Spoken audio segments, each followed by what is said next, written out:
Hello everyone and welcome to my channel Y&R Trends. I hope everyone is having a wonderful day. Before we begin, please hit the subscribe button and give this video a thumbs up.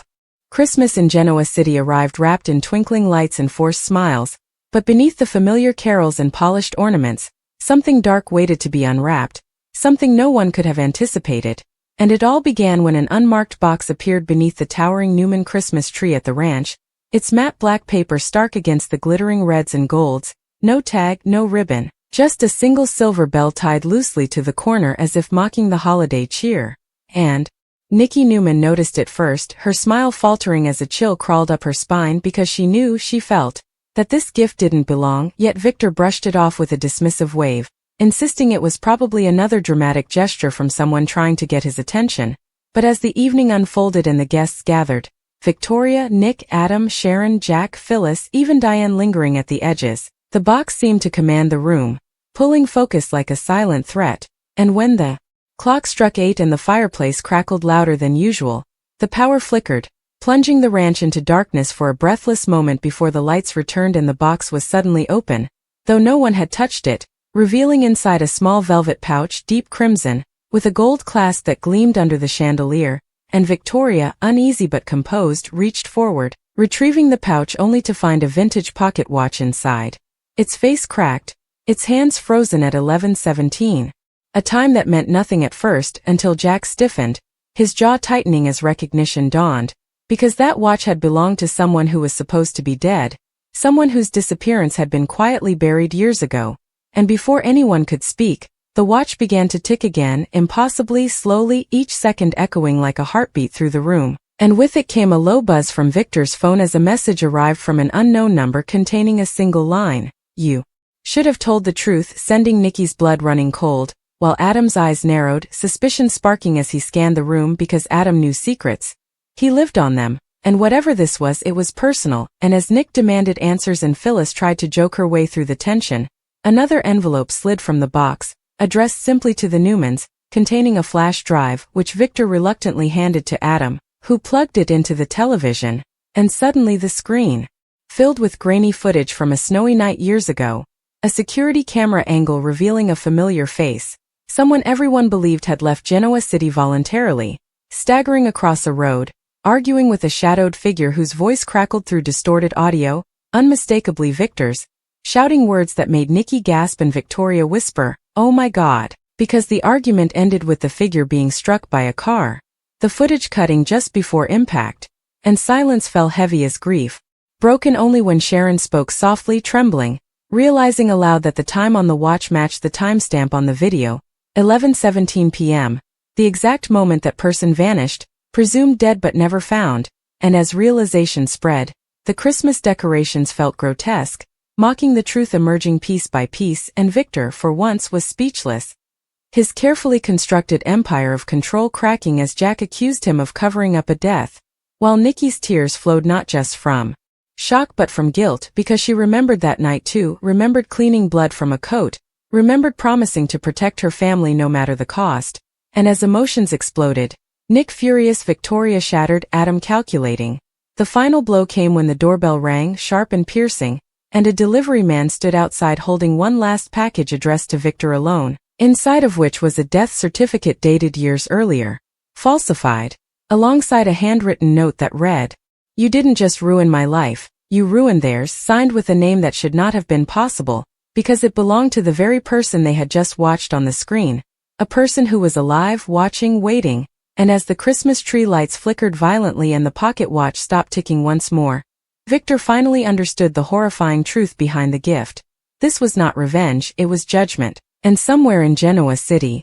the ghost of his past was preparing to step into the light, determined to destroy everything the Newmans held sacred, turning Christmas into the beginning of their reckoning. And as snow fell silently outside the ranch windows, Nikki whispered through tears that some gifts were never meant to be opened, while Victor stared into the fire, knowing that for the first time in his life, he could not buy, threaten, or outmaneuver what was coming next, because the truth had already been unwrapped.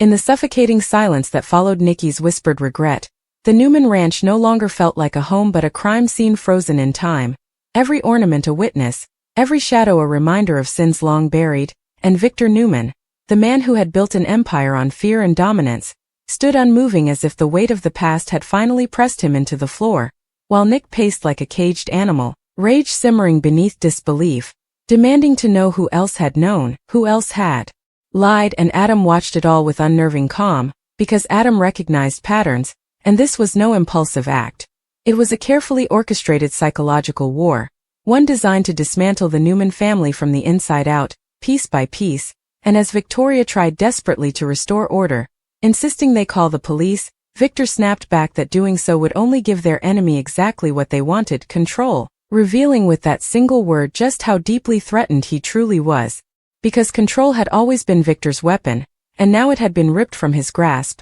while across the room Jack Abbott exchanged a dark look with Diane, both realizing that this revelation didn't just endanger the Newmans, it destabilized Genoa City itself, because if Victor had covered up a death, then every rivalry, every corporate war, every supposed victory had been built on a lie. And as Phyllis leaned toward Jack, whispering that this kind of scandal could destroy Newman Enterprises overnight, Sharon's attention drifted instead to the pocket watch still resting on the table, its cracked glass reflecting the flickering lights, and something about it gnawed at her, a sense of unfinished business, because Sharon had been a counselor long enough to recognize trauma when it lingered unresolved, and this trauma wasn't over. It was just beginning, and her instincts were proven right when Victor's phone buzzed again, the sound sharp enough to make Nikki flinch, the new message colder than the last. You remember what you did next, and suddenly Nikki's composure shattered completely, memories flooding back in violent fragments. Snow swirling under headlights, Victor shouting, the body on the road, and later, much later,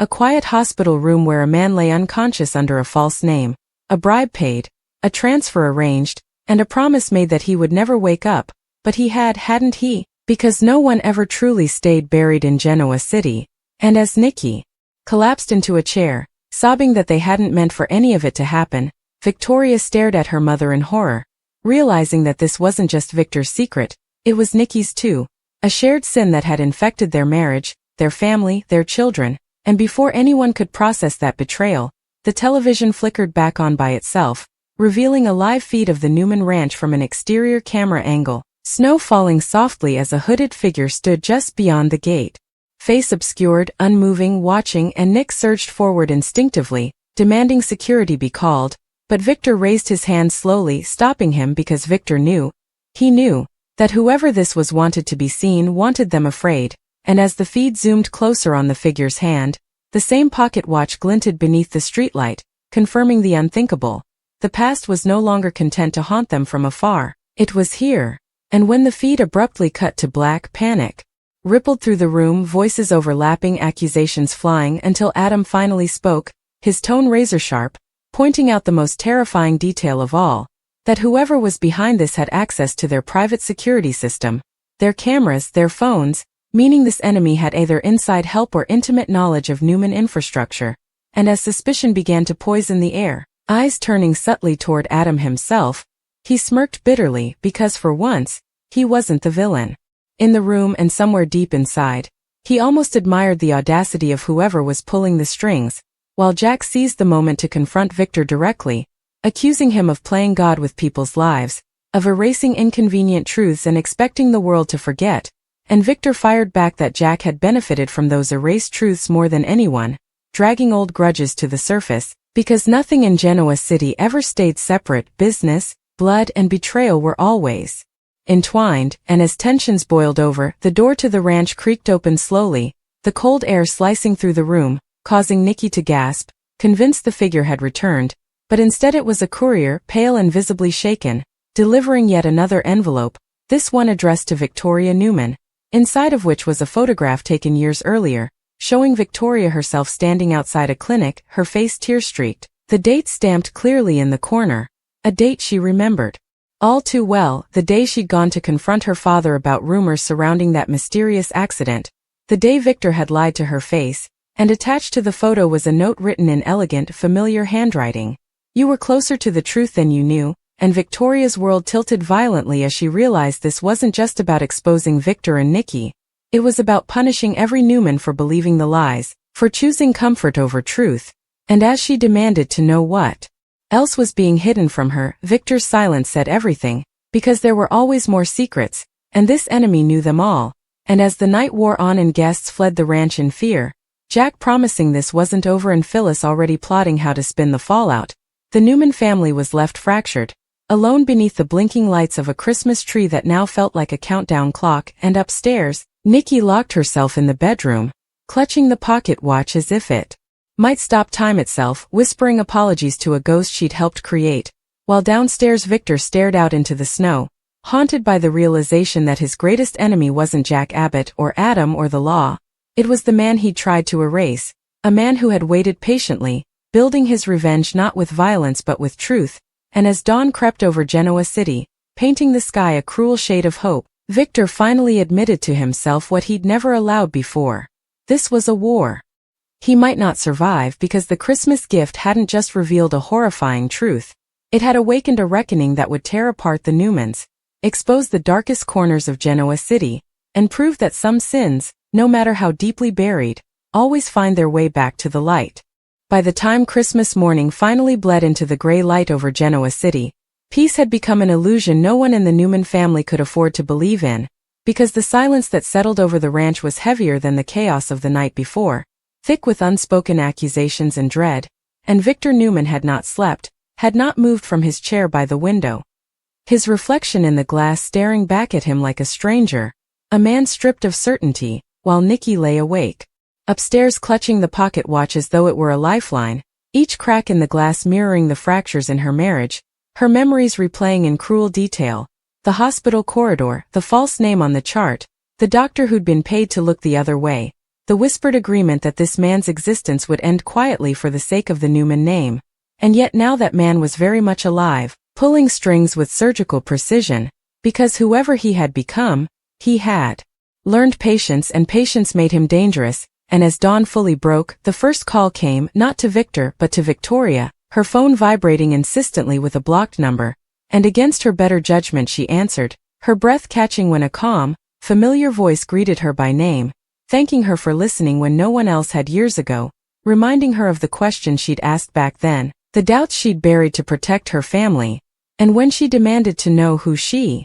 was speaking to, the voice only laughed softly, telling her that answers came with consequences, and that today was about choices, because Christmas was the perfect day for truth, wasn't it? Before the call ended abruptly, leaving Victoria shaken to her core, while across town at the Abbott mansion, Jack Abbott was fielding frantic calls from legal advisors warning him that rumors were already spreading about a Newman cover-up, whispers moving faster than facts ever did in Genoa City. And as Jack tried to piece together how much damage this revelation could do to Jabot, Diane hovered nearby, visibly unsettled, because she recognized the handwriting on the notes, the cadence of the threats, the meticulous way the past was being weaponized, and she hadn't said a word about it, not yet, but fear had a way of loosening tongues. And as Jack pressed her, demanding to know what she was hiding, Diane finally admitted that years ago, when everyone believed the victim had fled town, she'd received a visit from a man matching that description, alive but broken,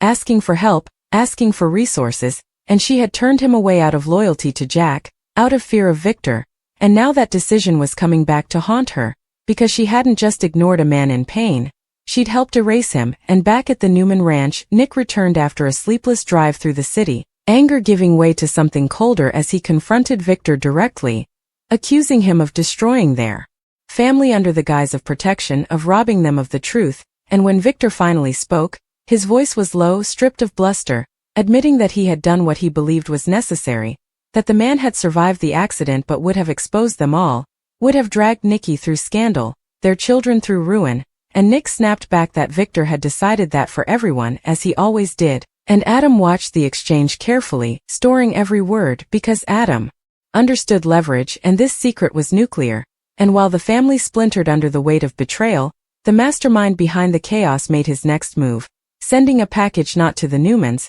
but to the Genoa City Police Department, containing copies of falsified medical records, financial transfers, and a sworn statement from a doctor now deceased, all pointing unmistakably toward a cover-up orchestrated at the highest level, forcing the authorities to reopen the case publicly. And as news vans descended on the Newman ranch and Victor's name blazed across headlines alongside words like manslaughter and conspiracy, Nikki broke down completely, confessing to Victoria that she had begged Victor to let the man wake up, to let him speak, but fear had won, and Victoria's heartbreak turned to fury as she realized that everything she believed about her parents' moral compass had been a lie crafted for convenience. And then came the moment that shifted everything, when a press conference was announced not by Newman Enterprises, not by the police, but by an anonymous source promising closure, drawing half of Genoa City to a private venue downtown, where Victor arrived flanked by lawyers, bracing for attack, only to freeze when the lights dimmed and a single spotlight illuminated a man stepping forward from the shadows, older, scarred but unmistakable.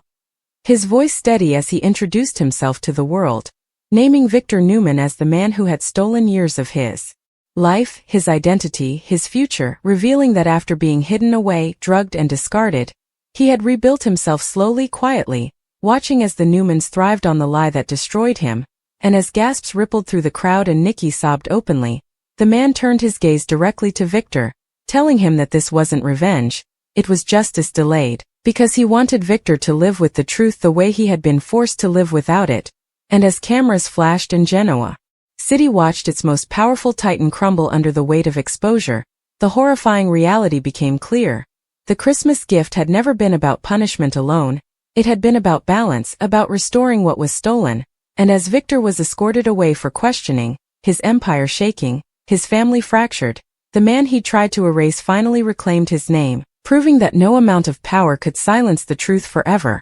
And as snow fell once more over Genoa City, Christmas ended not with forgiveness, but with reckoning, setting the stage for trials, betrayals, and consequences that would ripple through every life Victor Newman had ever touched. In the days that followed the shocking public revelation, Genoa City transformed into a town holding its breath, because once Victor Newman's carefully guarded secret was exposed to the world, nothing remained untouched by the fallout, and the courtroom became the new battlefield where power, truth, and betrayal collided with merciless intensity, cameras lining the steps of the courthouse as Victor arrived stone-faced beside his legal team, the same man who once owned every room now walking beneath the weight of judgment, while Nikki followed at a distance, her posture fragile, her eyes hollow with exhaustion and shame, because for the first time in decades she could not hide behind Victor's strength, and inside the courtroom the air was thick with anticipation as the man once presumed dead took the stand, his presence alone silencing the room, his voice calm but edged with years of buried anguish as he recounted the accident,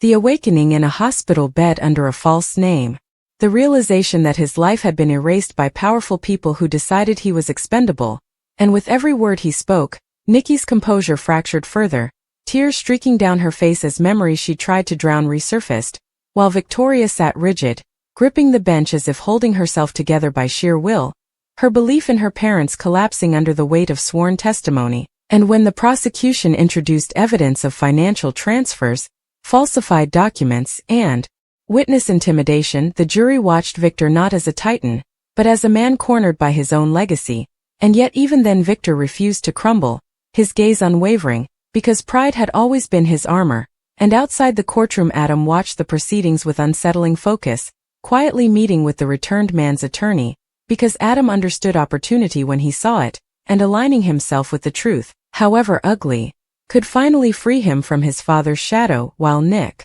struggled privately with his own demons, torn between loyalty to his family and the undeniable reality that Victor had crossed a line that could never be undone. And as testimony continued day after day, the most devastating moment arrived when Nikki was called to the stand, her voice trembling as she confessed her role in the cover-up, admitting she had chosen silence out of fear of losing her family, her reputation, her life, and when she looked at Victor, her words shattered what remained of their bond, because in that moment it was clear that love had been replaced by mutual destruction, and as headlines screamed Newman Empire on trial, corporate partners fled, stock prices plunged, and Newman Enterprises began to fracture from the inside, with executives scrambling to distance themselves from Victor, while Victoria fought desperately to keep the company afloat, questioning every lesson she'd ever learned from her father, every compromise she'd justified in his name, and just when it seemed the truth had fully surfaced, a new twist detonated the courtroom,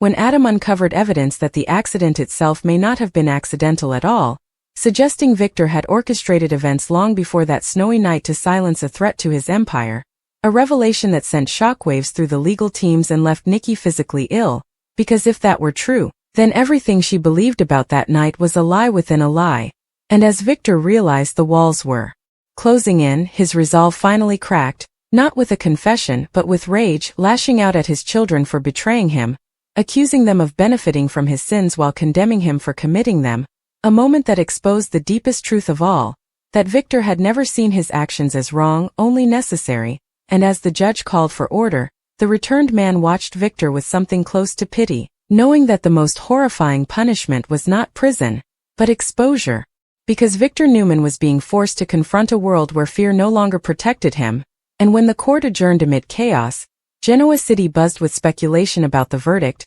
about sentencing, about whether the Newman name could survive such disgrace. While back at the ranch the Christmas decorations were finally taken down, each ornament packed away like a memory too painful to revisit, and Nikki stood alone in the empty living room, whispering apologies to a silence that offered no forgiveness, realizing that the mysterious Christmas gift had not just revealed a horrifying truth, it had dismantled an entire dynasty, leaving behind broken relationships, irreversible consequences, and the chilling certainty that even if Victor Newman walked free, the man he once was had already been sentenced to something far worse: the loss of control, the loss of legacy, and the realization that some gifts arrive not to be opened, but to end everything you thought you were protecting.